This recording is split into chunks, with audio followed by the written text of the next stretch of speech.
webcam. Where are you at? Yeah, where are you at? Close. It's there. Oh, there we go. Did that just pop up, or has that been there the whole time? I'm tripping.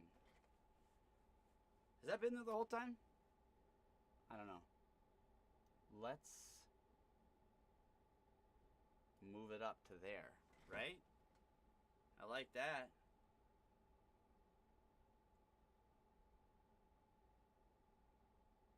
Yeah.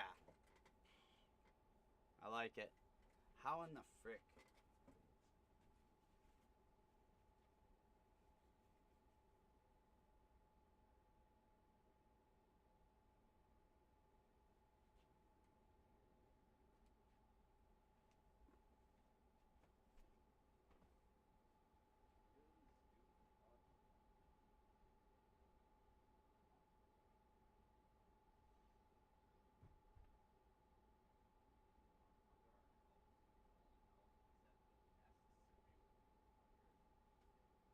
Like, one of them last night did the most weirdest shit I've ever seen. Like, it wanted to eat part of me. Like, and that's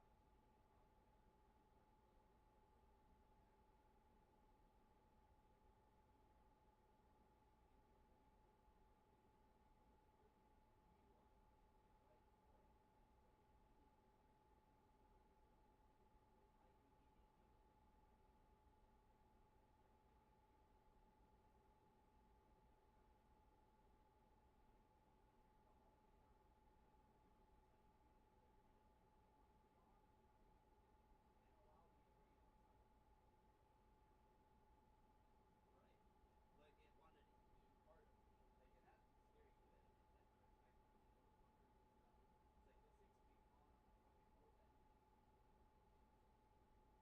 You know what I mean? Like they say we have spiders and things, so those are the things. Is everything coming through on the? I'm muted. Okay, let me see what's going on with that. It says I got microphone audio.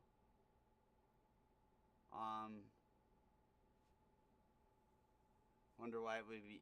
Is that? Am I muted for everybody? Or what? Can you? You're saying you can't hear me at all? Oh.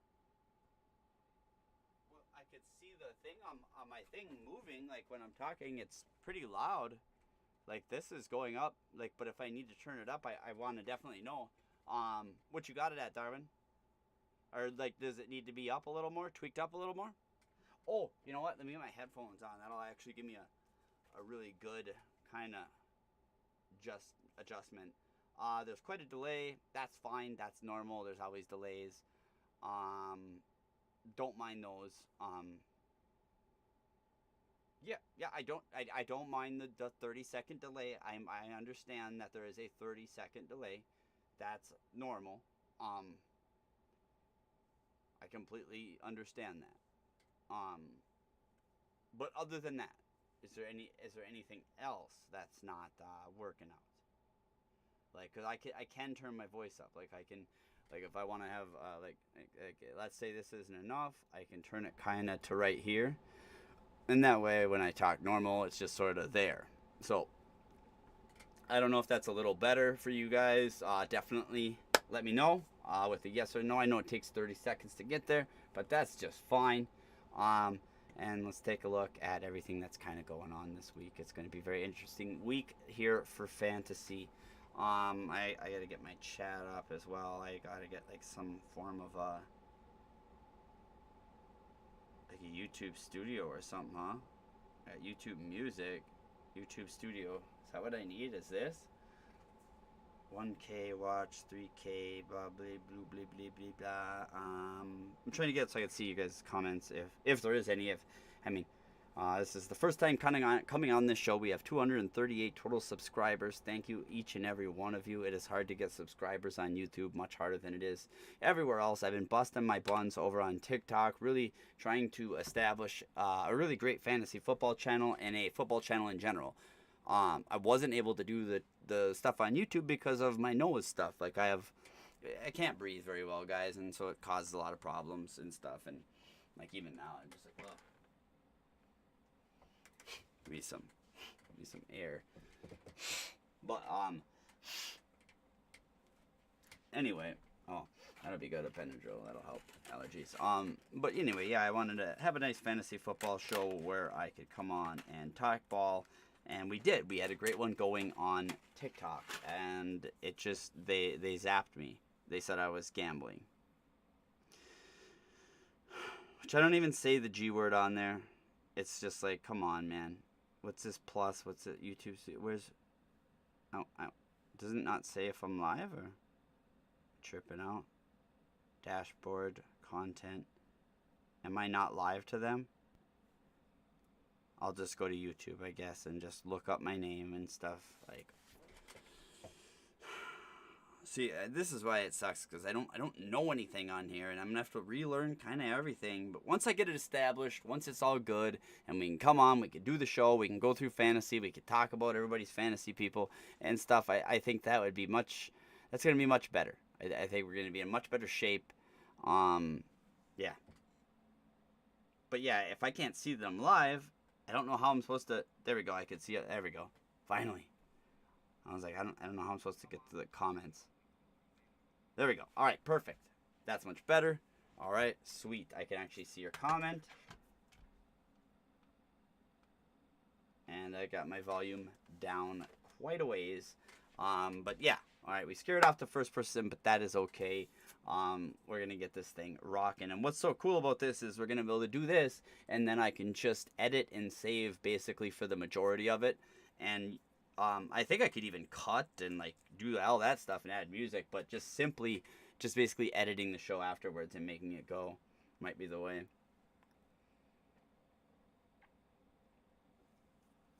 And definitely going to just get my nose cleaned off too. Alcohol swab. I'm gonna wear a thing on my nose. I haven't worn one in a while. As it sometimes it helps me breathe, and sometimes it just feels like I'm choking more. So it's really a question of the moisture in the air, and so I got to get this air rocking and getting better in here. But in the meantime, I'll kind of just open my nose up with that, so that we can get everything started, and then I can start talking ball. We got Thursday night coming up. Seattle Seahawks, Rams. It's going to be a blast because nobody knows a lot of stuff, and we got to figure it all out.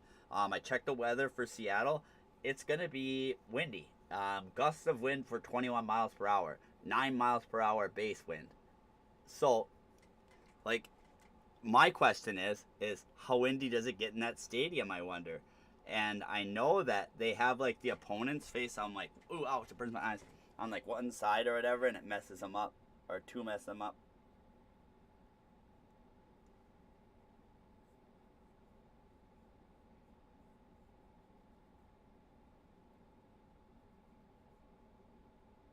There we go.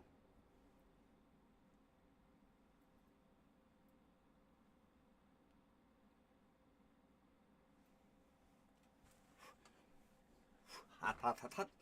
But yeah, I'll be able to take the show, and then we'll just transfer it. So I'm gonna get my nose ready. I'm gonna go outside for a second, breathe. I'll be right back. We get extra water for the machine, so we can just put it on full blast, rip that going, and then yeah, I could just take the show and start it off from where I start. Like I could take out that whole beginning of this, edit that out, just cut it, and then basically this. We're gonna just start whenever I start, and then we're gonna start going. Does everything look good? Yeah. Picture quality looks all good. A little better than before, but especially from the sponsors and stuff like that.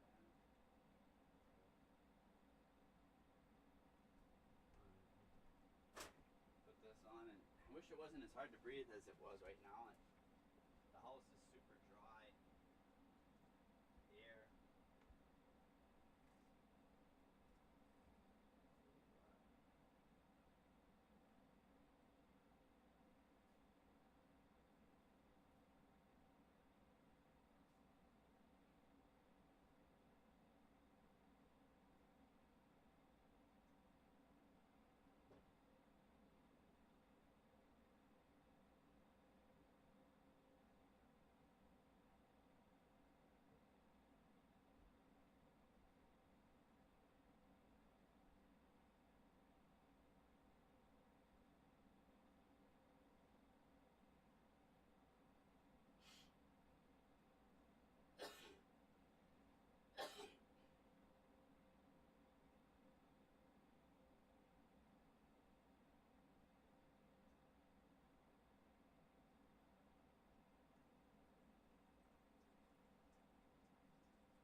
kind of sucks, but ain't much more I could do.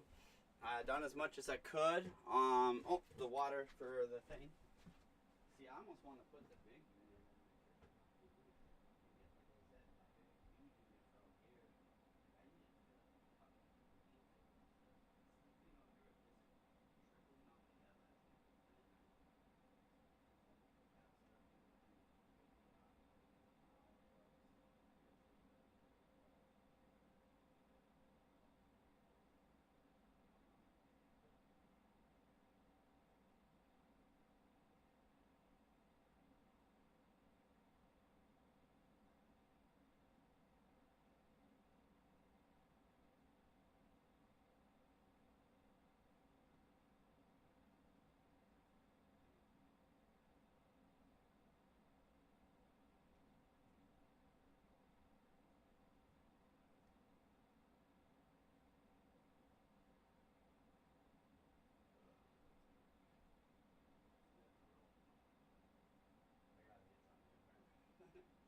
That fucking sucks. Gross. Ugh. Oh, it makes me want to puke.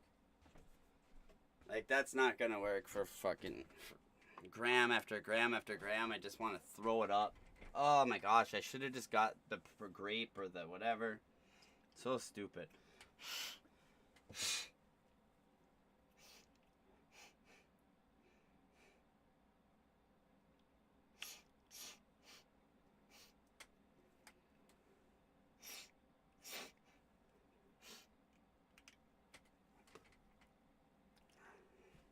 All right, getting that done.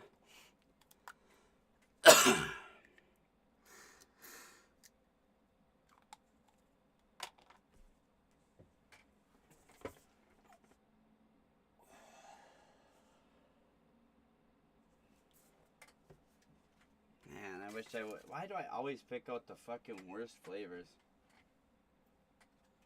Stupid ass shit. Pick out the worst flavors ever. All right.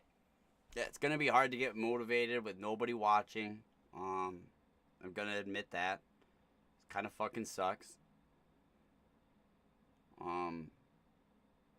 Like a lot of my channel on TikTok, like it doesn't go unless like the fucking people are talking, and it's basically like I'm just sitting in a room by myself, fucking talking to myself. It just sucks. It's just one of the worst. Whatever. I'll just go over it and just fucking. It's gonna be boring. And it's gonna be like everybody else's channel, and there's not gonna be anything independent or unique. It's fucking dumb.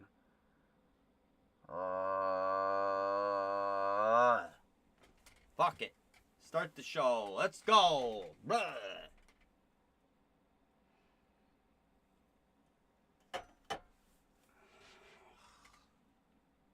Fuck you, TikTok.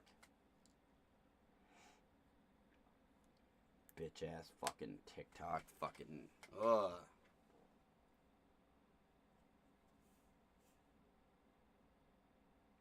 Makes me so mad.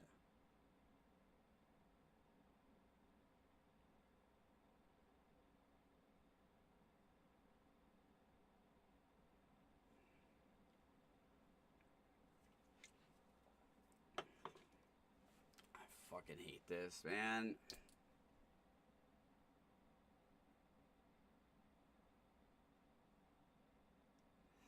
Thank you.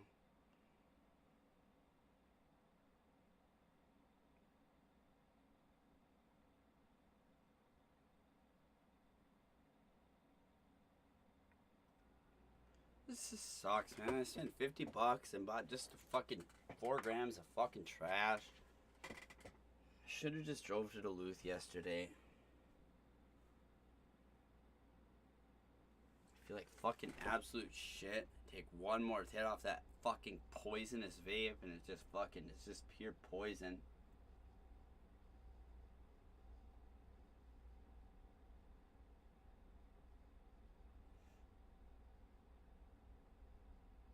My nose has been getting worse, probably because the vape.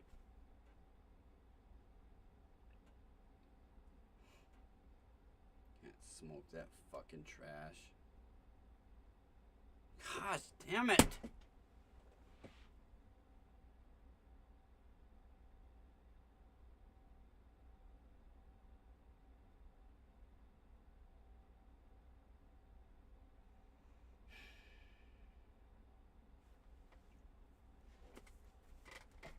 right, so let's get to it.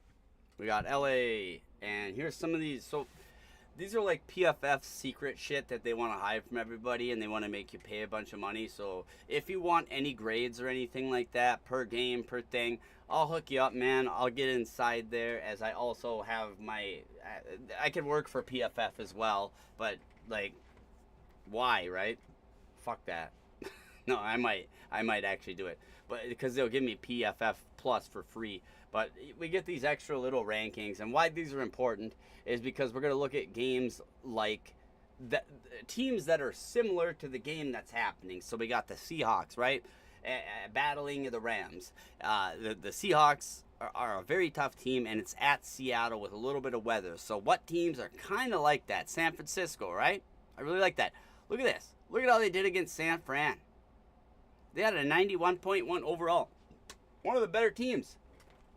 Now, another one that I do think it is like is like Philadelphia. And so they had a 74. That is like their lowest grade of the year. So the pass blocking was absolutely fucking abysmal. Holy smokes. But that's what we're looking to here. But another thing to note that though, look at the increase. Okay, so we're watching the pass blocking grades just go up, and then as we watch those pass blocking grades get leveled out, right here, 73, then 56, 69, 68, 52, 72, 86, 79. We got some good pass blocking grades. Look at how it correlates. Watch this. Watch this. We go directly over, and we hit our first 85, 91. You know what I mean? Overall, we're having much better days, and especially on offense. You know what I mean? And the passing offense. The run game, now watch this. This is going to be correlated directly to defense and stuff. So if you have a good run game, it's 84. I guarantee you they probably had a good defensive game. Defense, that's run blocking. No, just run in general. Run 46, that's not good. 80. So 80, let's look at the defense. 75 on that one. 70. Or when we had a bad one, a bad run game, 46, but yet our defense is at 70 still. So that means that even if they can't get it going on the ground, they could get it going in the air, and that's what makes the Rams so deadly. You know, I think most people got LA on their list for this. The only thing I think that's kind of interesting is Sammy slinging darts. You know what I mean? Is Sammy going to want revenge? Look at the last 4 games against LA that Sam Darnold has lost. One of the only losses Seattle has this year, right? They only have 2 losses. That's one of them. Then you go back to the Vikings, and that's who knocked them out of the playoffs. That's also the team they lost to in the regular season, along with the Lions. So does Sammy have something in store for these guys, or is he gonna, or is football going to be football? Repeat itself, basically, right? It just repeats itself after repeating self after repeating self.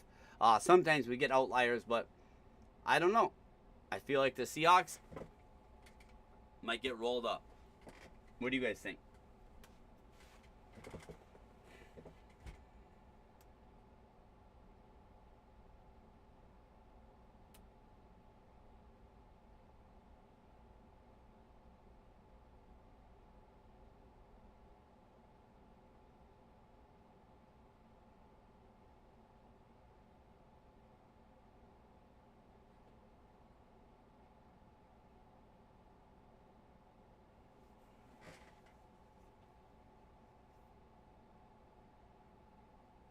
Sam's either great or awful.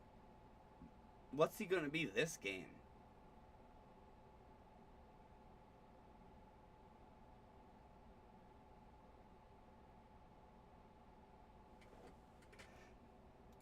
Look at the Seahawks grades.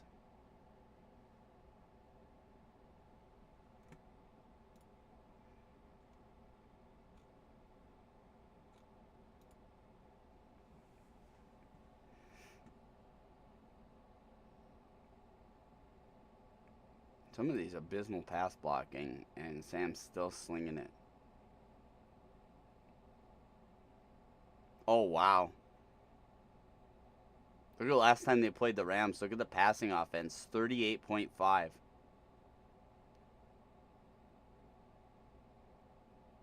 They must have only generated offense through running.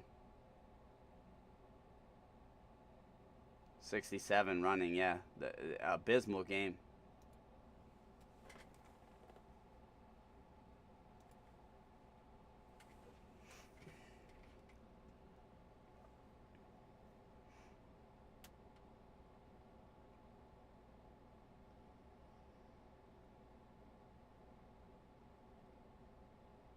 They gotta need a new halfback, man. Kenneth Walker can't pass block for shit. How about Charbonnet? Holy smokes, look at that pass blocking grade Charbonnet has. 83.2. Why aren't you running Zach Charbonnet consistently? Fuck Kenneth Walker. If I'm Seattle, I'm playing Zach Charbonnet as my highlight top back. Issues with the weather? He could.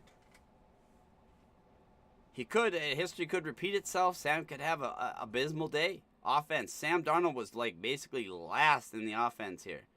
Look at these grades. Look how bad that is. And look at the score. It was actually quite close. 19-21.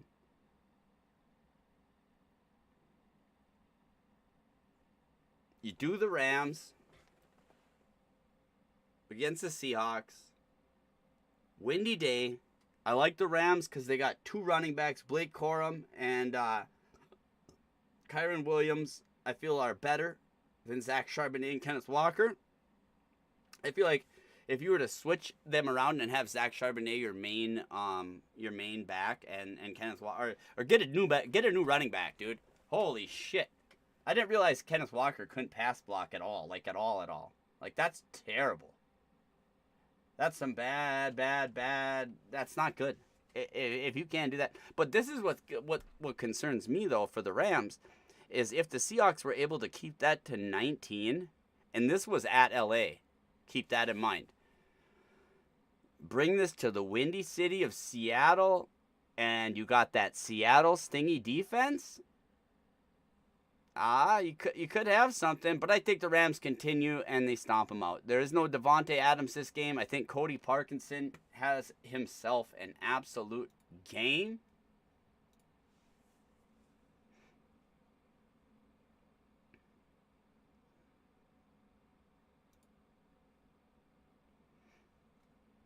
Where is he at? Right down here. Cody Parkinson. Yeah, both of them. Cody Parkinson and Blake Corum. Both these guys. Last game, 24 points. The game before, 12 points, 6 points, 14 points, 9 points, 14 points. Been a man of consistency. At Seattle, in the wind, 27th ranked against that in the position-wise. I really feel like this is where, with Devontae Adams doubtful, I feel like this is where Cody Parkinson makes his bread and butter, right? And ironically, on this team, this is the team that has Travis Kelce. So this is going to be tough. It's going to be a tough decision for Travis Kelce owners this week. And this is what I have to tell all the Travis Kelce owners is I do believe Gardner Minshew is a good quarterback, and I do believe he's going to try to get it to Travis Kelce. But this is my problem, okay? This is my problem, guys. They're eliminated. Is Travis Kelce close to any records or anything? Because, like, if they have nothing to play for and Mahomes isn't there,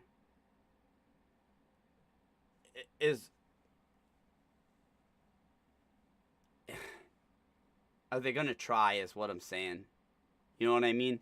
These guys always come out and say, yeah, I'm going to try. I'm going to do my best for it. But it's like, are you gonna? Really? Travis Kelce, are you going to sacrifice your body for a catch? You're with no Patrick Mahomes, no Super Bowl, no playoffs, no anything. You're just basically retiring, I think, this year. Maybe not, maybe so, whatever. And leaving it up to whatever. Versus Parkinson, who I think, like they said, 6 touchdowns since week 10. I think in the wind, I think this is the sure-handedness. Matt Stafford leads the league in passing. He is the passing man. Like that's definitely an interesting one. I also like Baker too. Baker has been amazing. The last game, he was a lot better. 277 for 19. But I've heard people count out Jacoby Brissett. Now, this is something I want to let everybody know. Jacoby Brissett has only been playing for, half the season, some shit like that. He's 19th ranked in the position. Let's go back to Baker. Baker's 13th ranked, right? But Baker's played almost every single game. This dude was able to achieve 19th rank with only that many games. And people are telling me he's not good. 19, 19, 24, 19, 22, 18, 19, 18, 19. It looks like all this dude does is put up numbers, man. And look at this. 320 yards, 279, 261, 258, 452 against the San Francisco 49ers defense. That's brutal. Jacksonville, 317. That's a good defense, too. Holy smokes. 301, Tampa Bay, 271. And then also the Houston Texans defense that everybody was afraid of. Everybody said, oh, no, nobody can pass on these guys. What did he do? 249 yards, 3 touchdowns, 1 interception. He had 3 carries, 6 yards, blah, blah, blah, 19 points. I think Jacoby Brissett arguably,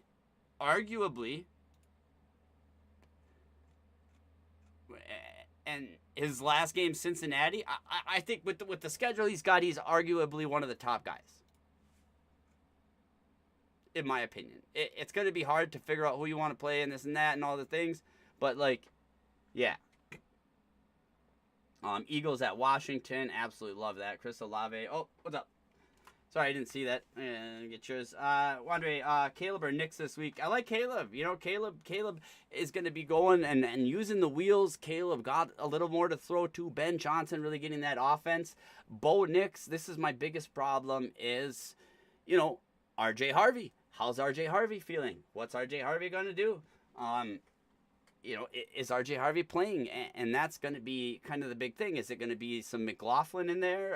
Are they going to add it up? And so my biggest deal is, that's Chase McLaughlin. What's the one guy's name is? Jaleel McLaughlin? I can't remember. The other running back over there, I'll figure it out in a sec. Are they going to do that? Oh, yeah. Sorry. I had to blow my nose.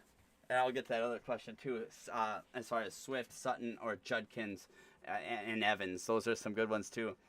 Because Caleb, Noah Dunze, and Luther Burden scares you.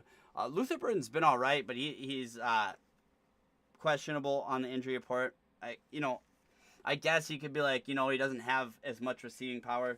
Sorry, I always got freaking boogers. But this is the part where Caleb gets me, where it's like, okay, I like this. Caleb's always able to run. You know what I mean? He has those wheels. He's really quick when he gets out to the edge, and he's able to get touchdowns, man. He just is able to generate touchdowns by himself. And if we're looking at weapon to weapon, power to power, maybe Bo Nix probably, yeah. Bo Nix has a little bit better of a core with no Adunze. I was thinking Adunze would be back this week. Is Adunze out for this season?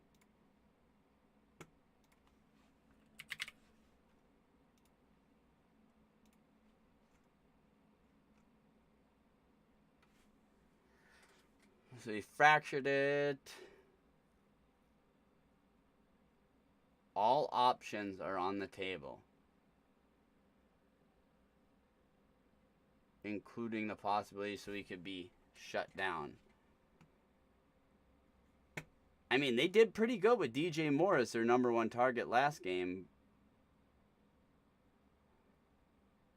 And Green Bay lost Micah Parsons. You know what I mean? This is a Micah Parsons-less Green Bay. Or was that last week? Is that this week? Is that what's coming up right now? Yeah. So I don't know, man. I don't think that this is the worst day at all. But I do see what you're saying. You know what I mean? Going against the Packers, it could just be a low point game. Maybe they just run the ball a lot. I do like DeAndre Swift then for this game for sure. And let's go check out Bo Nix. Mr. Bo Nix. Jacksonville defense has kind of been no joke. They've been pretty good, but they do allow some decent points. So when Bo Nix played Green Bay, man, he got 29 points. I do like, I really do like Caleb Williams a little bit. But like you said, if you don't feel comfortable with receivers and with all that, I think Bo Nix should be just fine. He's going to be, I think RJ Harvey, maybe without RJ Harvey, I think the fracture. A lot of times, though, those running backs play through those fractured ribs. Oh, he's healthy. I guess he's fine. Continues to contribute on their first 9 minutes. He did get hurt. They're just hiding it. Ribs, practice fully. Okay, so he's back. Yeah, honestly, with him being back, I do like Bo Nix. I think Bo Nix will be just fine. Then if RJ Harvey's back, and they're going against Jacksonville. Jacksonville drives up the score, so Bo Nix is going to have to throw. But just be aware, Jacksonville does have a very good defense, man. They are pretty good. Whereas I think Green Bay is going to be lacking in that department. I don't think they're going to be able to get laterally as fast to catch Caleb Williams. I think he's going to rack himself up about 60 to 50 yards on the ground. 2 touchdowns, something like 18 points. That's that give me for Caleb Williams to 22, something like that. Bo Nix, I like it for about the same. So I feel like you're good to go no matter what. Is Troy Franklin back healthy? Yeah, he's back. There he is. Troy Franklin's back. So he's got his guys. Sutton, all the above. And then most importantly, they got that defense. That defense gives them so much time and so much stuff with the ball. And with RJ Harvey having a little bit banged up ribs, maybe they'll pass a little more, to be honest. So yeah, if Caleb scares you, you know what I mean. I would go the other way.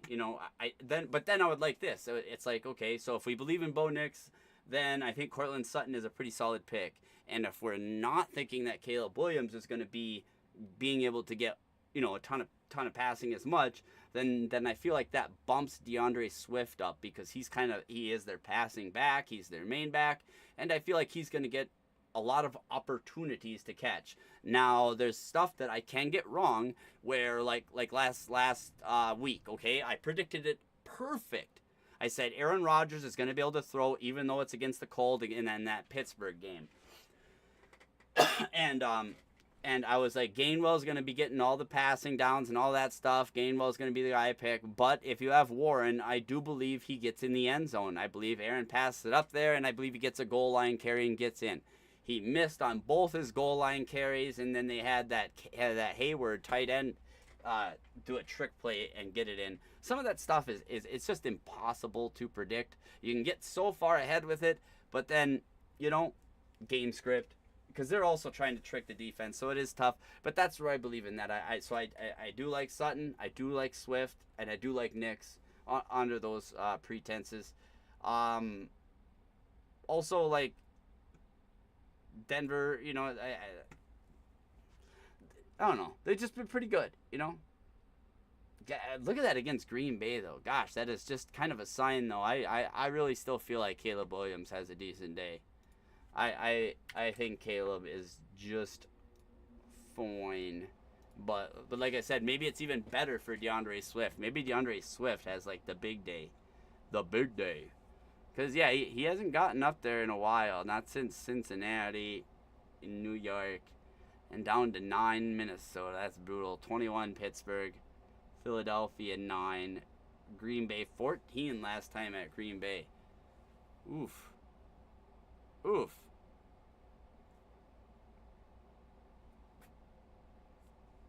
Yeah, I don't know. And it's gonna be at Chicago. It's pretty cold. Gosh, I'm gonna look up the weather really quick for Chicago on Saturday. I'm gonna see what it's gonna be for Chicago. Chicago weather.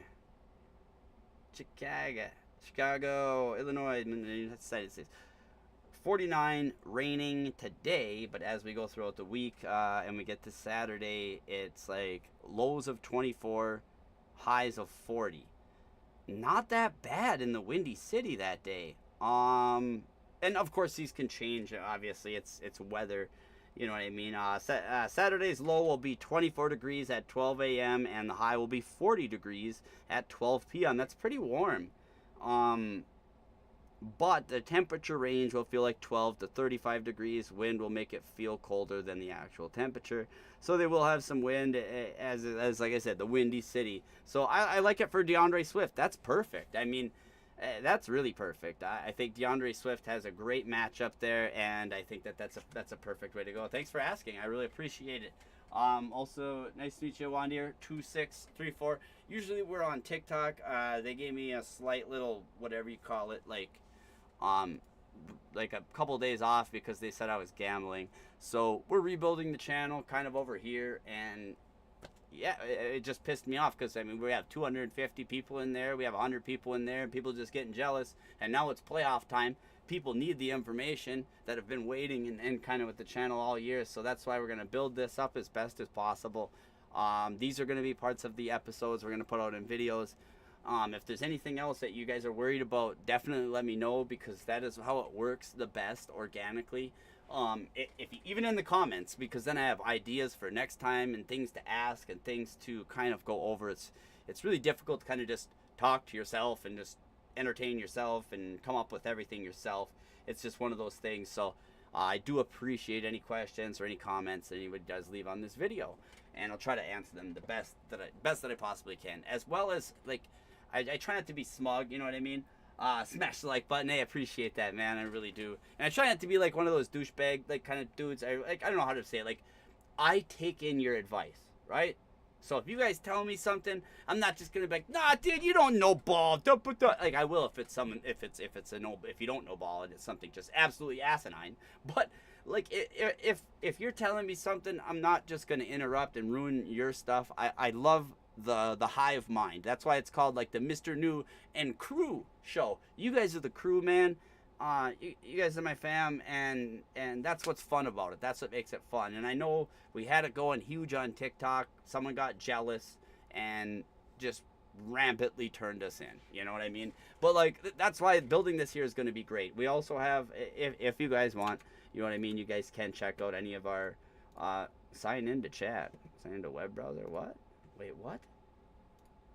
I have to sign in to chat. Hold on one second. That's wild. I didn't know I couldn't chat. But I can do that now. Does it work? No, it doesn't. Weird. I was curious if my chat... I suppose it's not Twitch, so I don't have commands. Okay. Well, I was just curious. Anyway, back to it. Let's get to let's get to the game here. Let's get to what I was talking about. Some of this PFF stuff. So this is his Seattle offensive grades that I was looking at. Check this out. Zach Charbonnet is absolutely a beast at pass blocking, 83.2. Kenneth Walker is abysmal at pass blocking, 40.5. That really answers a lot of these questions I've had as far as like Kenneth Walker and what the Seattle Seahawks are doing with him. Because I'm like, man, I thought Kenneth Walker was their running back. Why aren't they running with Kenneth Walker? Why is it sporadically Zach Charbonnet day? Or not much running going on in a place where they should be running a lot. Like, Seattle should be running all the time, and they should be looking at like Love, the guy from Notre Dame, in this next year's draft. But they're not going to be able to get him because they're a little bit later in the draft or whatever. But like, when you look at these grades, it really spells out kind of the recipe for disaster. Like, Sam Darnold is going to have to pass them out of this. That's the big problem for me in this. Is Sam going to be able to pass them out of this? I do think that it's going to help him being, a little bit warmer. I kind of looked at the temperatures and stuff. It's not horrible over there right now. So I do feel free to repeat your question. The chat's being a bit glitchy. I got most of them, I think. I got any of them. Chiefs, Saints, Bills. I definitely get that. And then I know that Darwin, my mod, we used to like highlight questions and stuff like that. We're still just figuring out the YouTube platform and everything like that. Chiefs, Saints, or Bills. And unlike on TikTok, I don't give a rip if you gamble here. I can swear, I could say the word shit. I don't give a shit. I could be free. So if you guys do need gambling advice, I'd be happily giving that out as well here. But Because this is when I would get kind of into trouble in the other ones. It was when people would just ask me for team wins, over unders, plus minuses, stuff like that. And I do know how to answer them to some degree, but I'm not the best. Just a fair warning. But I'll let you know what I definitely think defensively. So we're looking at the Chiefs, Saints, and Bills. I can't pin the question here. Sorry about that. No worries. We'll get used to it. We will get used to it. You know, we will. That's what we do here, right? At the MrKnew and Crew show, like I said, you guys are the crew, and we all overcome, right? We're gonna overcome. Just like I got this stupid shit on my nose because I can't breathe. I can't even talk. But you know what? I said, fuck it. I'm gonna do it anyway, right? And so we're forcing it out, and we're gonna make the show happen. And I don't care how many haters we got in this world. We're gonna make the show a success, and it's gonna be really fun. Let's look over at we were kind of looking at LA before. I like how they give me the back forth here, so I can go bop bop kind of. But this is where I feel like LA has the bigger advantage massively. Like, look at Kyron Williams' pass blocking grade, 82.2, right? That's wild. Look at Blake Corum, 79.3. Both of their running backs, they can disguise in pass block, whether they're playing pass pro, RPO, run, I formation, heavy set, double tight end, spread out wide. You don't know what they're going to do. These guys can have a delayed handoff at any time, or if you want to say, you know what, we're going to take away your run, they can just pass on you all day. They can literally choose to do that. They can be like, hey, you know what? All right, fine, yeah. We'll just pass all fucking day. We'll pass all day. One of the things that helped them big time with that this year, absolutely, was Davante Adams. He won't be in this game, of course, so I think that is a big, huge deal. I think that the Cody Parkinson is where that gets made up. I got Cody Parkinson in on my one fantasy lineup for DraftKings. I put him in. I put in Cody Parkinson as Cody Parkinson was like I think he's my king or my crown guy or whatever. And then I got I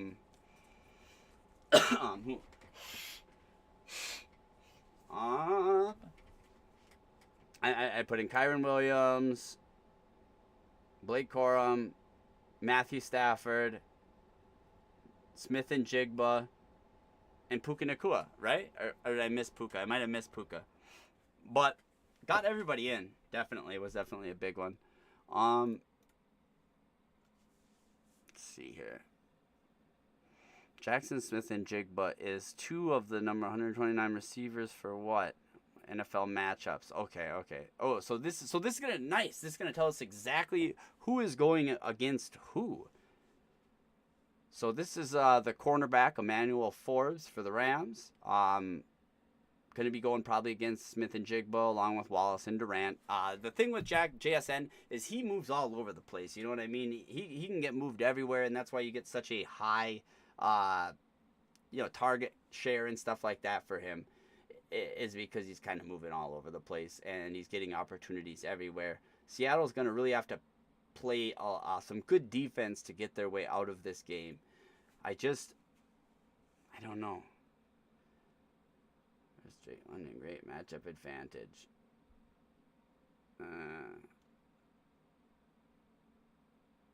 Puka Nacua is only good against the Seattle Seahawks.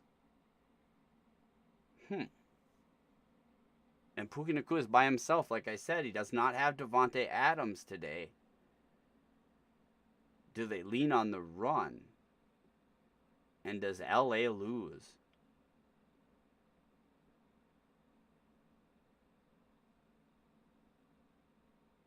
I don't think so. I think LA wins. I don't know.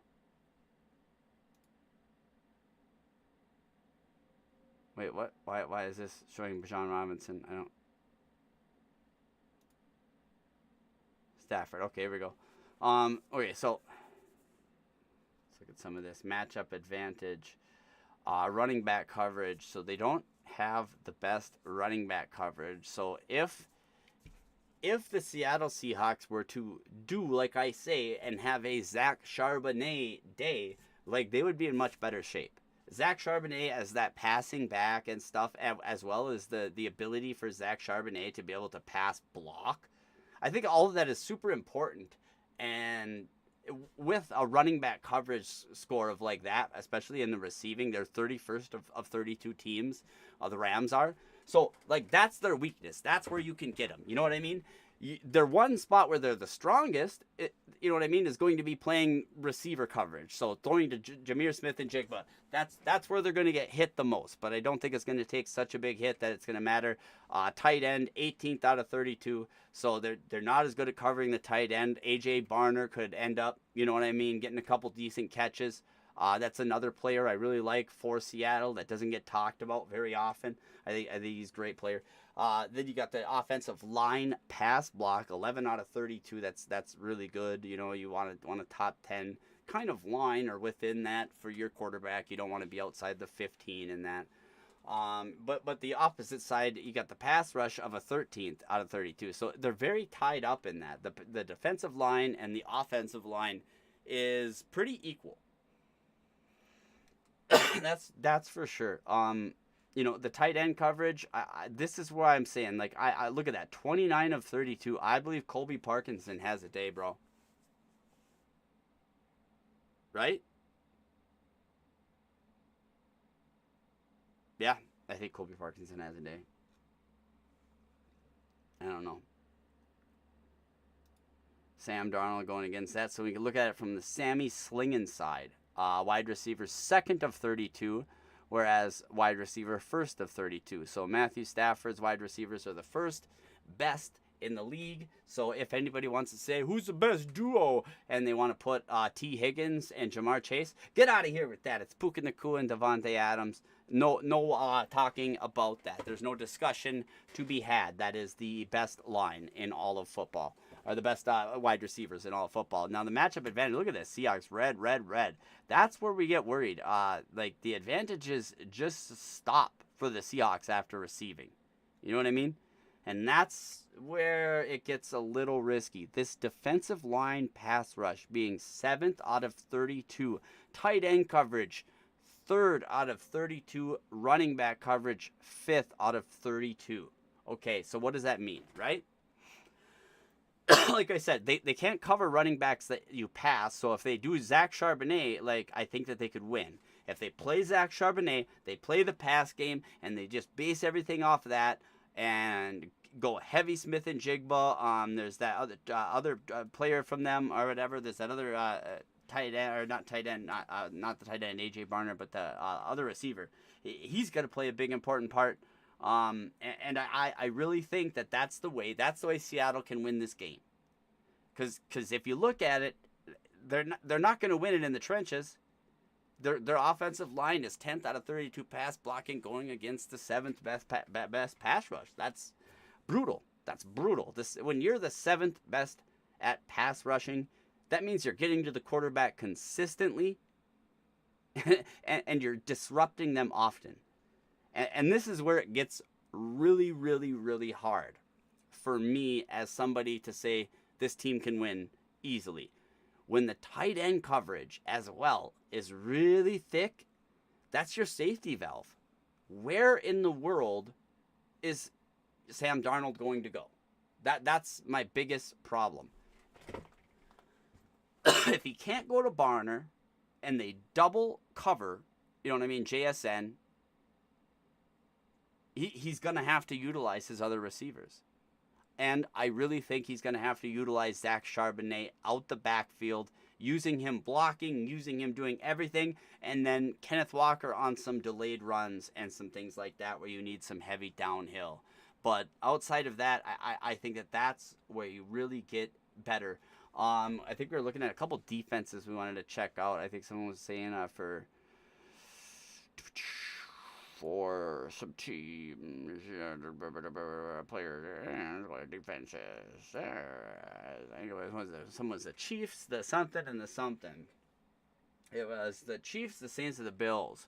Oh, and that one's interesting because at first I was like, oh, the Bills are going to be the best one. I almost grabbed them myself. The Bills have a decent matchup, I thought, until I really thought about it.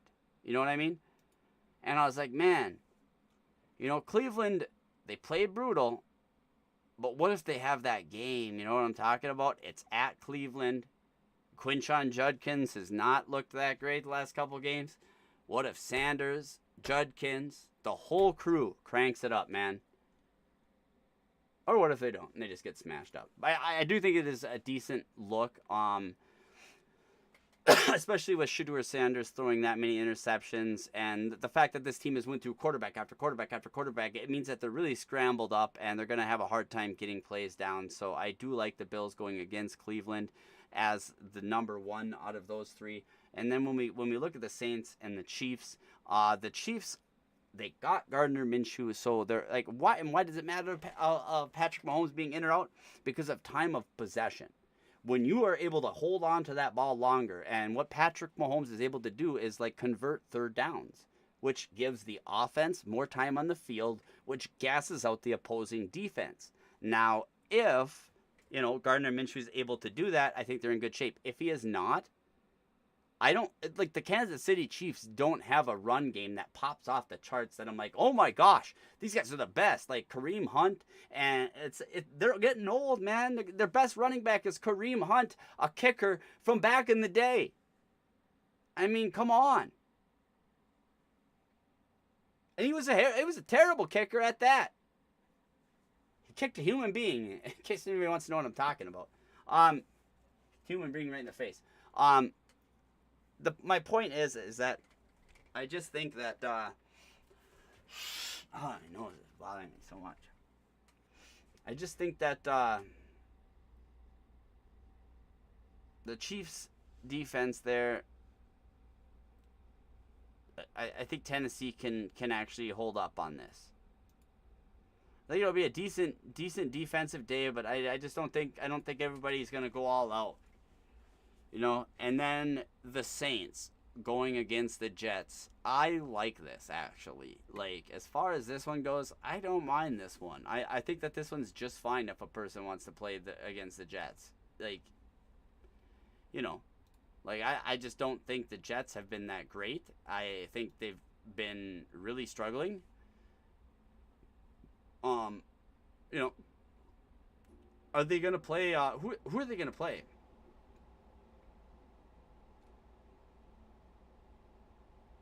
Cook stays QB1. Okay, so yeah, they got Cook as quarterback 1. Yeah, dude. Oh my gosh, the Saints could be the best out of all of them. That could be just the way to go. Oh my goodness. Anyone that needs a defense right now, I think that's gonna be my favorite. At first I thought the other way, but nah, dude, give me the Saints. I like Cook. Like, who is? I don't even know who that is. I don't know who that is. Where am I?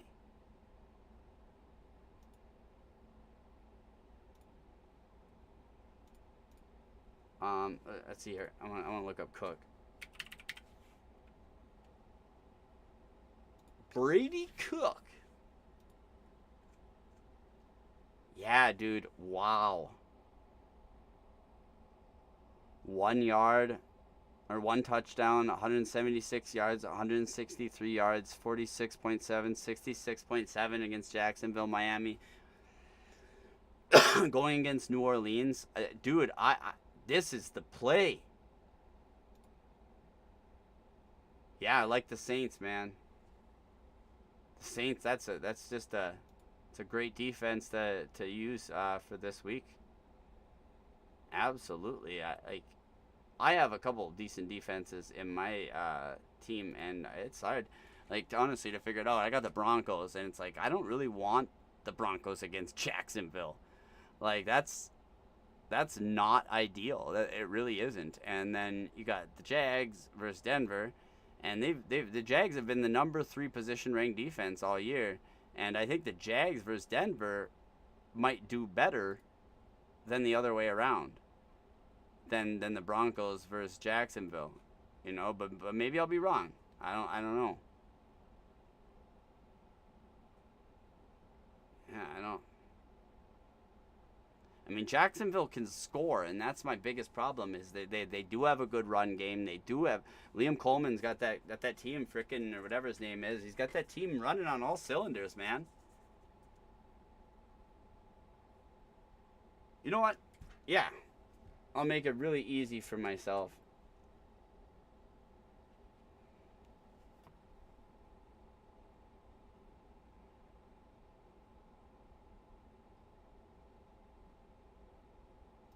Jaguars, and who are they playing last? Indianapolis. Okay, so they got a great matchup for their last matchup. Broncos. Who do they got for their last matchup? And they got Kansas City. Both of them got easy matchups for their final matchup. I don't want to let either of them go. Parkinson, sorry, I didn't see that until just now. Parkinson or Loveland? Give me Colby Parkinson. I've been just ranting and raving about it right now. I do like Loveland with the Dunze out and everything like that, but one thing I'm thinking there though is that like Loveland will get more, but Colby Parkinson, I mean, this is a passing offense, and Devontae Adams is doubtful, so he's probably not going to be playing. And I think that gives a big opportunity for Colby Parkinson to, have himself a day. Maybe not another 24 or 28 point day, but 14 points? Absolutely. I could see Colby getting 14 points easy. Whereas if I got some of the other guys, like I might be a little worried. I might be like, man, is my quarterback going to be able to pass a touchdown?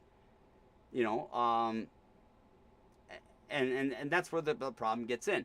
Do I think Caleb Williams can pass touchdowns? Yes, absolutely. He with Colston Loveland, but then he also has Cole Clement. Is Clement healthy still and everything? I know Loveland has been getting more love lately. I was big on Colston Loveland coming out of Michigan, as I'm a big JJ McCarthy guy. And thanks, Beneferito, for asking the question. I really appreciate any of the questions here as we're getting started on the channel here. We're used to being on TikTok. People just give you fake bans because I don't sign up for. Basically, I don't give them a reach around and stroke them off, so they turn me in. But look at this: 10, 5, 12, 10. That's pretty consistent. Like I said, I don't think that he's gonna have like a 24 or whatever, but the same thing here. I do think, especially against Green Bay, who doesn't have their main weapon anymore, I think that is an excellent play. I think Colston Loveland is an excellent play. But don't be surprised, Loveland people, if this dude was involved as well. If he's out. If this dude is out, I feel like Colston Loveland is easily a tight end one. Like I feel like this is the biggest thing. Yeah, Luther Burden ankle. They are beat up, man. They're a little beat up. My advice to the Bears, if you want to have a good run, is just don't even go for that number 1 seed. I would just put on the brakes here, and I would just relax. But yeah, no, I do like Loveland. But give me Colby Parkinson a little bit higher. I got Parkinson just a little higher because I like everything that he brings, as well as look, opposition rank is 27th, and it's a Thursday. People are going to be tired, and what happens when you're tired? You go to your outlet, right? And then this is going to be a security blanket. That should be the security blanket. Colby Parkinson helping out Matthew Stafford. I really do. I wonder what they got to say about the whole thing.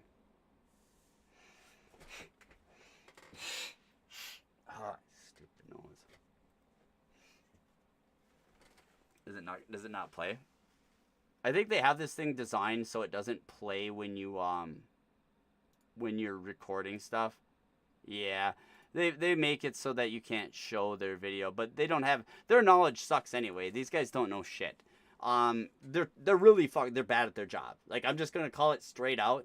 Like, I think that they're okay, but for having, could you imagine being in their position, having everybody giving you all the stats, all the stuff that's you eat, sleep, shit football, you breathe it, you live it, that's all you do. You go into work and your coworkers are talking about it. That's how in the world can you be so bad, ESPN, at predicting? ESPN projected, like, most of the people in my league that were going to be bad, good, and good, bad. And Colby Parkinson, like, Not on anybody's radar, obviously, up until lately, but I like these numbers better than Loveland's as of late. 14, 9, 14, 6, 12, 24. I feel like that's a little more consistent. I also like the double digits, double in a row. You got the down games in there. But and then we're going against Seattle again, so that's kind of the same right there. So that's the floor I give for Colby Parkinson. I think it's 9. I think that's the lowest he scores. And I think Loveland, the lowest Loveland scores, because I have a feeling this dude gets in for a touchdown. Opposition rank is 12. But, like, let's say he gets in for a tutty, McDuddy. Yeah, I like him for... Against Green Bay, though, man. That Green Bay defense is going to be not as good. Yeah, I think I'll give him a low of like 5. You know what I mean? That's the lowest I think Loveland can go, whereas Parkinson 9. So the question becomes, can you beat your opponent with a score of 5, or do you need those extra 4 points of 9? Because that's the floor. So if we look at everybody by looking at the floor, I think we'll get a much better result when we get the ceilings and when we get the real results later in real life. So I do like Colson Loveland here. I got him capped out, like meaning like the most he could possibly get as right here, 29. That's like the most. That's like him having a completely insane day, amazing day, and just going off all over the place. I don't know if that's going to happen, but that's his kind of ceiling. I think the mid, what we're going to expect is 10 to 14. I think he's a 10 to 14 guy. And I feel like the same thing for Colby Parkinson. 10 to 14. Kind of feel even about him, honestly. Like I said, I'm giving the slight edge to Colby Parkinson as they do pass more in the Rams offense. And Seattle passes too, and Seattle is able to keep up with the scores, and so that's some of the things that I kind of think with that. But if you're a Chicago fan and you want Loveland, go ahead and play him and be confident. But I like Parkinson a lot better. Like kind of like the person that I was seeing in my league that's going against me. It's going to be tough for him because they have freaking. Same for the people that have like Rashee Rice, man. You got Travis Kelce. Now, I do think that tight ends get passed to more by backups, but this is my problem with it. Is Gardner Minshew going to be throwing touchdowns or just passes? Because a big part of scoring is getting a touchdown. Kelce does get enough volume to where you don't have to worry about that as much. See, 9 targets, 14 points. Touchdowns. He's only got 1, 2, 3, 4, 5 touchdowns on the year. He's only got 5. That is not a lot of touchdowns. It's been a few games since a touchdown. He's due if Patrick Mahomes would be in. But, having Colby Parkinson is almost like it's tempting, you know what I mean? But Tennessee 11. I do think Travis Kelce makes up for it with targets. I think Gardner Minshew Travis Kelce just goes to him a bunch, and I like Travis Kelce's day there at Tennessee. I think it'll be just fine. But Colby though, I do think is going to have a day. I think he's going to be good. And he's only started in 19% of leagues. He's only going to be started in 19%. It'll be interesting, and it's going to be really interesting to see how they play Blake Corum. Because someone told me today that because I told somebody that Blake Corum was almost like David Montgomery, really reminds me of David Montgomery, and they were like, no, he's more. Kyron Williams is more like the David Montgomery and power back, and Blake Corum is more the other one. And the only reason they say that he's a passing back is because he's small. Blake Corum is 5'9". I could fit him in the palm of my hand, but he's built like a brick shithouse, and that's what he does. He's a power back. Like, look at his stuff. He doesn't catch the ball. He doesn't get passes. 1, 2, 3, 4, 5, 6 receptions all year is all he's gotten. He got 6 receptions. 2 receptions right here for -5 yards.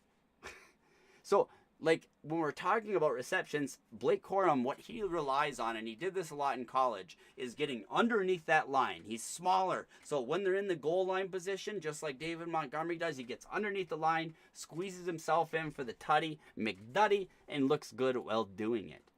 Now, I think we've pretty much covered most of it. I think we can get back on. We could use this episode, and we can come back on later for the other games. I think that should work out good. If anybody else has any other things that they want to ask or anything like that. Oh, wow. Look at that. Opposition rank. Everything looks good. 13th, 21st, 13th, 21st, 25th, 29th, 16th, 13th, 18th. This will very rarely happen where you just got everybody going against a decent matchup. That does not happen very often. That's kind of nice. And this is my wife, so I don't mind if she beats me. I'm in the fantasy football playoffs.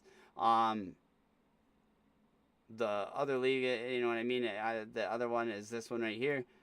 This is going to be a tough game for these guys. I don't know why they don't show Heisenberg and Philly cheesesteak right here. This matchup is going to be tough. So this is how it's got it going, huh? Oh, Woody Marks and CeeDee Lamb both still questionable. Like that's like CeeDee Lamb getting sick right after that, dude. That's weak, dude. Like, are you actually gonna play CD or not? Like, you know what I mean? That's sort of where it gets to be. But they got like a bunch of backup players that are gonna be able to be pretty decent.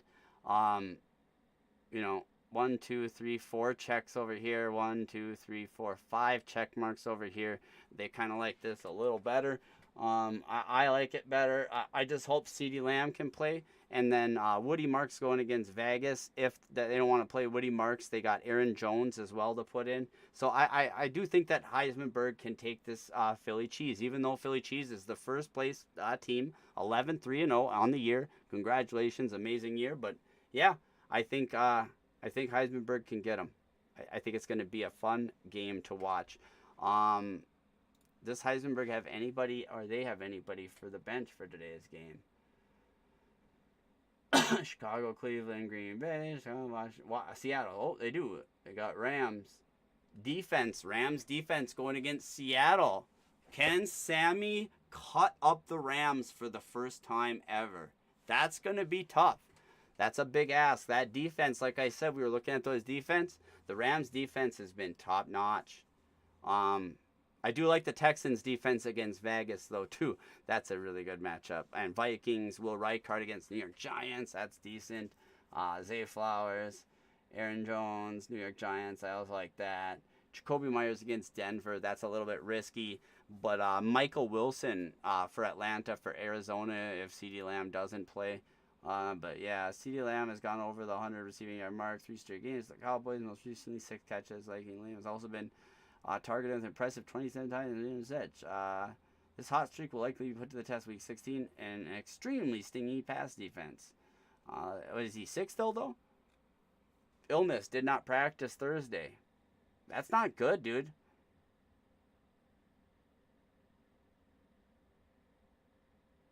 Like, that's not good. And when did they got to decide this? Let's see here. CeeDee Lamb, Dallas. That's going to be not the Saturday game. Which one's the Saturday game? It's the Bears, right? Yeah, the Bears are Saturday game. So that wouldn't be that wouldn't be Arizona, and that wouldn't be that. You know, you'll be able to switch them out. I think it'll be all right. You do got the 2 players to kind of switch them out if you need. You got Aaron Jones and Michael Wilson. Whereas I don't see as much here. This one is a little rougher. But it's a tough team. It depends on how well everybody's going to go. Amika Buka could go off and get 20 points. Same thing with Rice and Ferguson. All them guys, they can all go off. Especially if CeeDee Lamb doesn't play. That just helps Jake Ferguson even more. You know, as all these things can kind of be. What else do we got to talk about? Oh, let's finish the episode. Oh. Let's finish the episode talking about Minnesota. All right, I want to talk about something with Minnesota Vikings. Okay,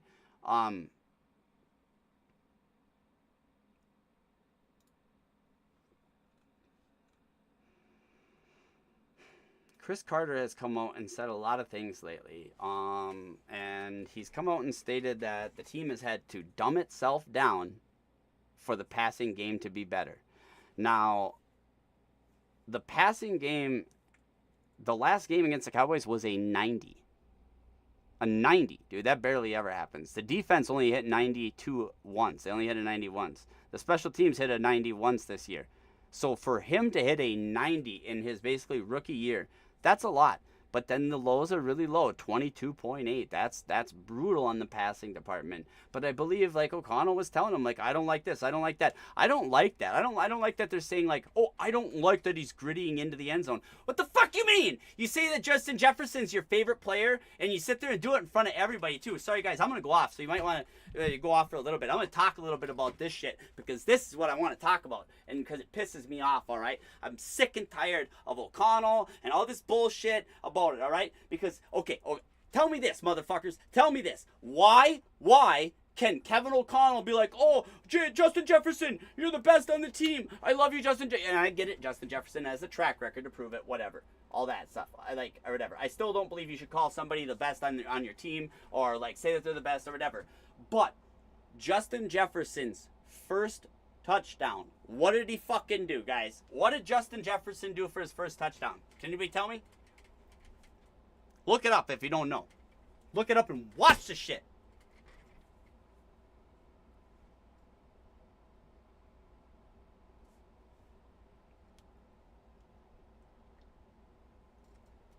Anybody see it? All right, we'll watch it. I'll put the shit on right now.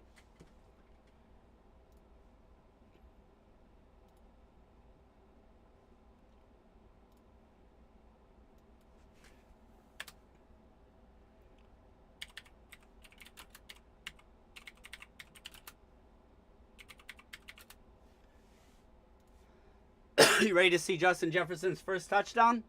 Here it is. Wait, let me get the microphone right. There we go. Okay. The receiving touchdown. Cousins from under center goes back to pass. Straight drop. Passing right. Jefferson, yes, on the run. 40, 30. Angles left to the 20. And he... What is he doing right here? Can anybody tell me what Justin Jefferson is doing right here?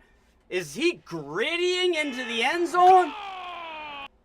Kevin O'Connell don't like that. Chris Carter don't like that. We don't like that.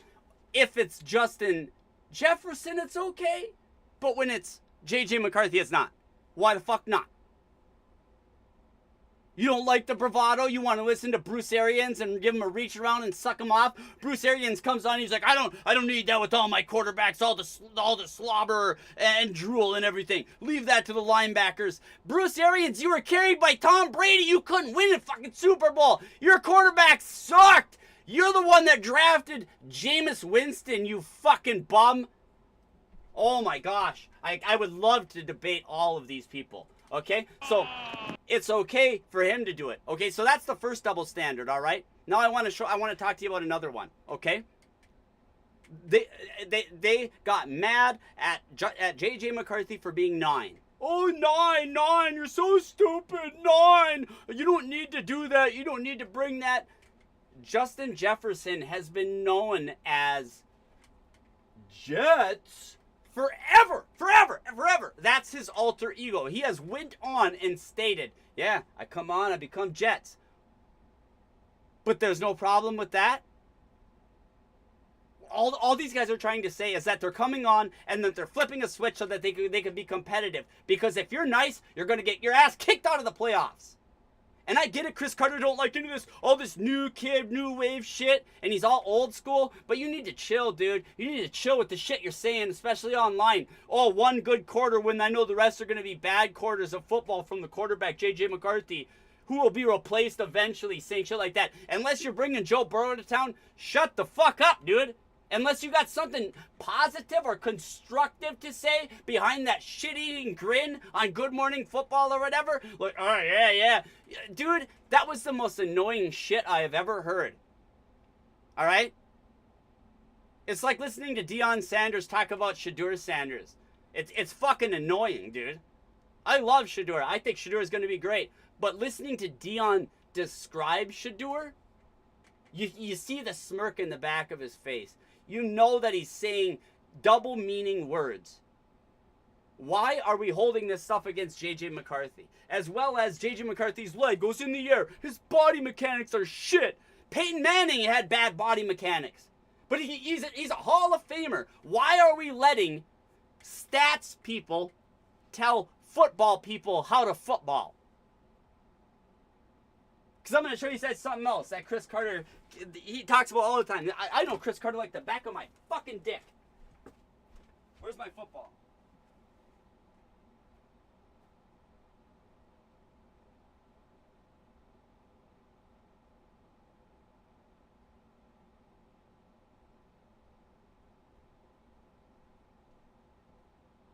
So, right here. Got it right here. So, Chris Carter, CC. You know what he does? That motherfucker had tiny little hands, little baby tiny hands, little tiny baby, little tiny, like a little tiny infant. You know what? So he had to go every day and he had to sit and stretch his fingers out so that he could become the elite possession receiver that he became. The tiptoe sideline show, right? But to do that, he has to spread. He cannot do like I can do. I'm double jointed. So I could do it perfectly. I could do a 6-12 spread.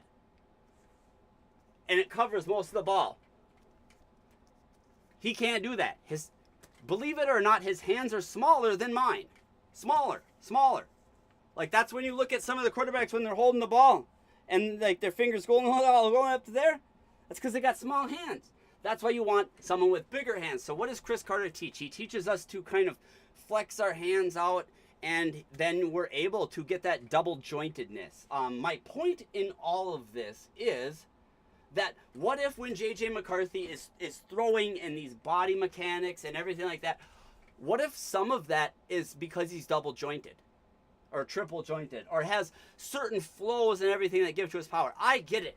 He has to learn rotational throwing in the off season. What are the piano player? Those are piano. Oh, there's a piano player hands. Yeah, and like this is it. Like I'm gonna look up how big his hands are because I believe they're 9 inches, 9 1/4.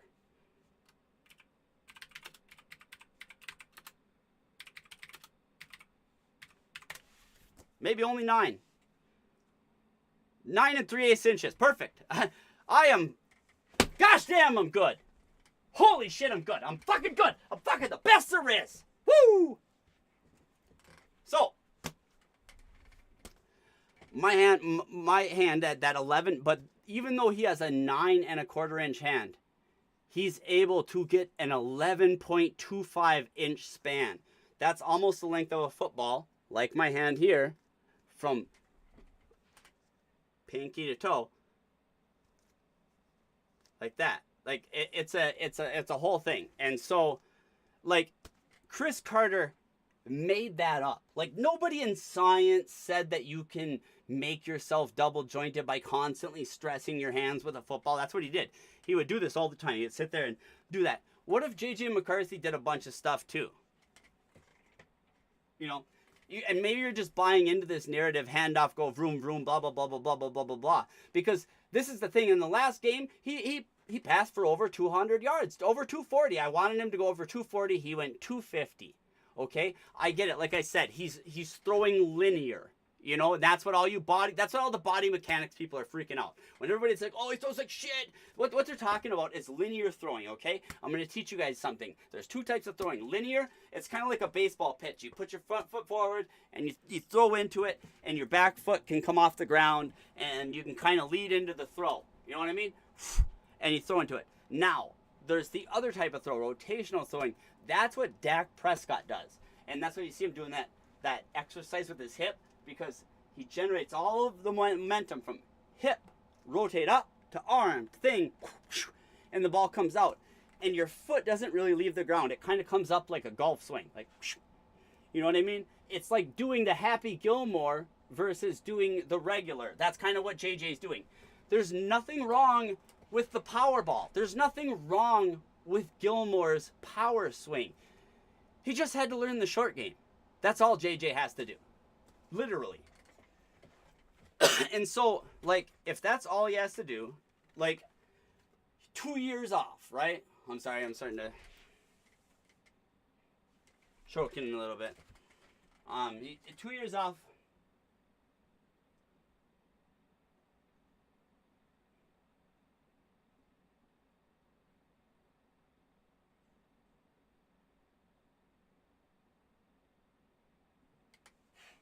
So my main point to close this out, J.J. McCarthy was a COVID kid.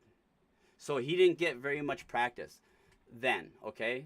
Not much live reps, not much live anything. And then he went instantly to Michigan, right? And then he won a championship right away. He did not get time to develop rotational throwing.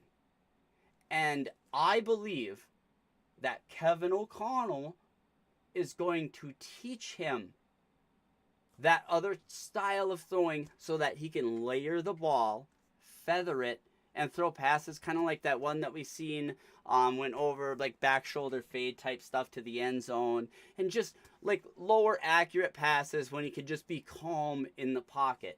But does that mean we get rid of the aggressive, awesome 50-mile-per-hour fastball? No. Brett Favre made a career out of that. I hear commentators saying this. They say the Minnesota Vikings have the highest drop rate because J.J. McCarthy's velocity is too fast. He needs to dial it down.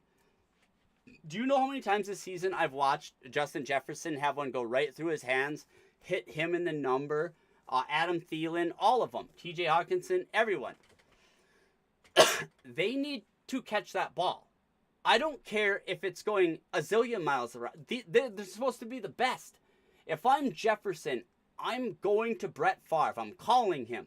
And I'm saying, dude, I heard you used to throw with velocity similar to McCarthy. How did your receivers handle it? And like I said, this is what they did. I used to watch them. Because I used to be, Brett Favre was like one of my favorite quarterbacks of all time.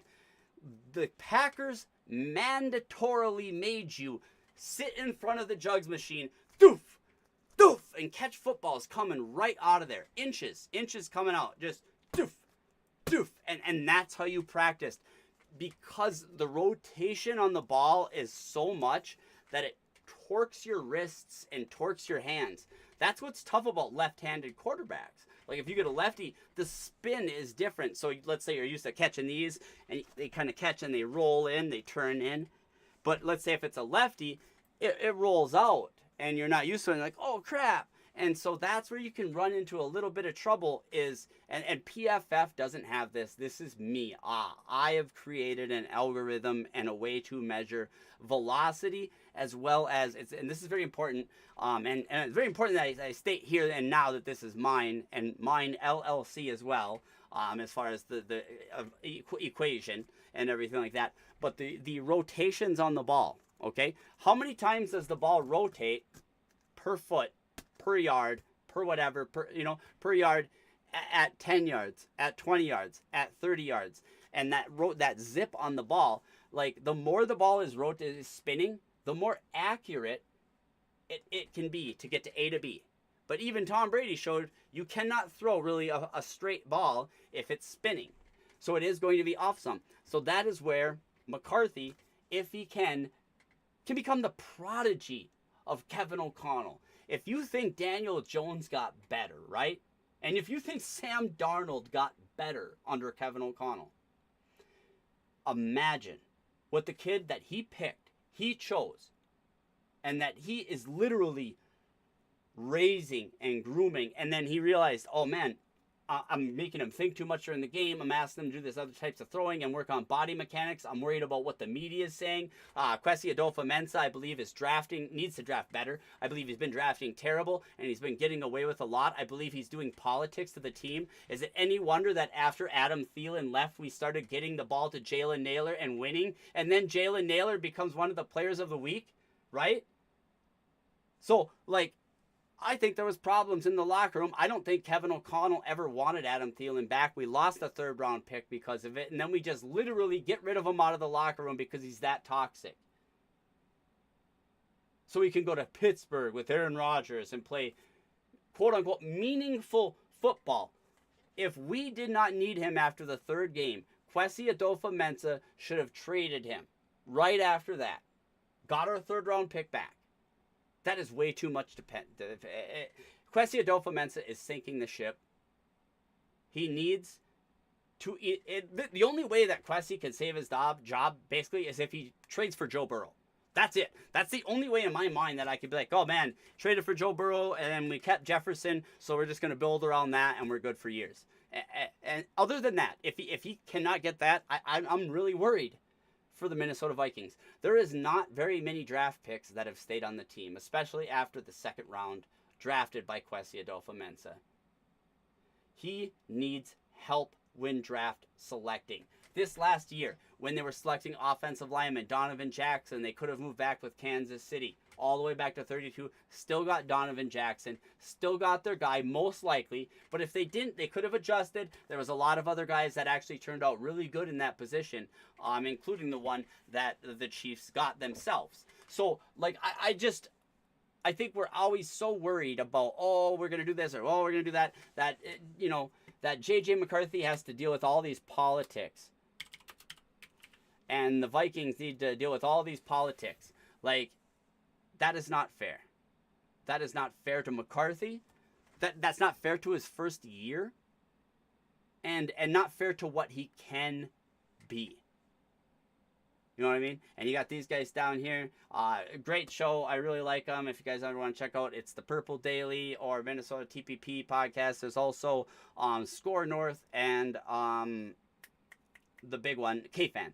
All great guys and everything like that. I know you guys know that I get back and forth into it with Thor Nydstrom a little bit about everything, but that's because of his incredible weird infatuation with JJ McCarthy and misleading a lot of people. In case anyone wants to know who Thor is, it's all the way to the right. That's who I argue with. The rest I really actually get along with. Phil Mackey, Judd, and the great late Jason. Also awesome people. But like I said, a lot of people mistook my little spat with him like I hated him or something like that. I do not hate anybody, and I wish Thor the best, and I'm really happy for him. The thing that I wanted to talk about with him was J.J. McCarthy, because we're both pro J.J. McCarthy, but then I think he said something behind my back or something like that. He didn't want to work with me, so it just never became a thing. So I just figured, get it all out there, get everything out. I'm a very transparent guy. We're gonna get this broadcast out, and they'll have before Thursday night, and hopefully this will help fantasy people. Hopefully this will help my channel. And if you can, please, follow and like and subscribe to the channel. I'd really, really appreciate that. Yeah, I got the Rams tonight, but maybe Sam with the comeback game, dude. The Rams just got so much. It's gonna be tough, but if Sam Darnold can turn into Sammy Darts, we're in for a show, man. We're in for a show. Skol, everybody. I hope you guys have a good week. I'll see you again soon. And like I said, these things with Jefferson, the prodigy, imagine what he can be in 1 year or 2 years, especially also this is one thing I really want to mention and note. Every time JJ McCarthy had those bad games, like this atrocious games, so we can kind of see his passing here, he was injured. Okay, so the second game, right, got injured at the end of the game, 51, then comes back, gets injured, and throws a 40 and a 38, then gets healthy again, then gets injured. First one was the ankle or whatever the heck it was or whatever. The second one was throwing the ball and hitting the Baltimore Ravens guy on the helmet. And because they didn't tell anybody about this stuff, they just expect him to just overcome or something and not have problems. And this third one, he got slammed on his head against the Packers, and he got a concussion. So, like, those three, when you put them in order, it's kind of abysmal. I think this is when we had this 22 grade. I think this is actually Brock Purdy. I always keep calling him that. Max Brosmer. And that's another thing. If we didn't have a guy, we would see a lot more of these low grades. J.J. McCarthy's lowest grade this year is a 38.8 at passing. He did not repeat that at all. The next worst was a 40 at Philly, which, whatever. You know what I mean?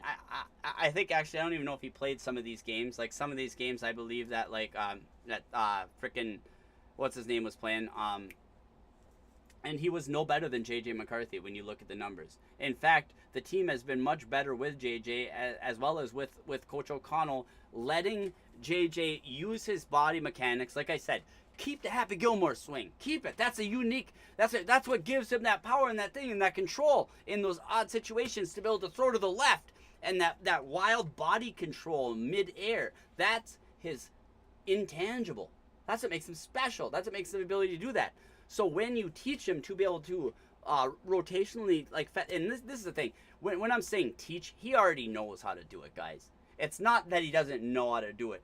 It's just that he's got to learn it within the system and the scheme and the play and the progression, and then he's got to learn it so much that we do whole progression. Tom Brady don't like that where you go first, second, third, fourth, read, then back to first, whereas you just go first, second, I know he's covered, go to third. You know what I mean? You kind of make your mind up of your own. These are things that I hope Kevin O'Connell passes the keys on to J.J. McCarthy 2026, 2027, all that stuff. But the thing the Vikings will need the most is draft picks. They need to do a fire sale and trade a ton of players and get as many draft picks as you can. And you have to hit on this draft. You got to get a good running like the Lions did when they grabbed Jahmyr Gibbs and all them guys in that draft, and then I think it was that year and the year before, and they had a couple years there where they were just nail driving in the draft, and that's what the Vikings need. They cannot afford to flop on the draft again. The only way they can, like I said, is if Kwesi cooks an absolute Christmas miracle supper and gets Joe Burrow to town. Because this is the thing where Cincinnati fans are like, no, it's never going to happen. It's fake. It's not. The thing is, if a guy doesn't want to play for your organization and stuff, he's more of like a hinder to your team. Like if he's not going to try his best, not happy, like why not get the prospect of McCarthy and the big huge package? Sort of like what the Wild did, you know, swing big, miss big, swing big, hit big. You know what I mean? You got to take chances to get it.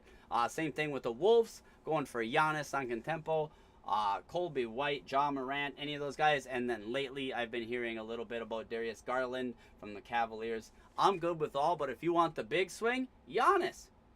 Dude, Giannis and Ant, and you don't even got to worry about the rest of the team forever. Like, you know what I mean? But hey, Skol, and good week this fantasy. Good luck this fantasy week, guys.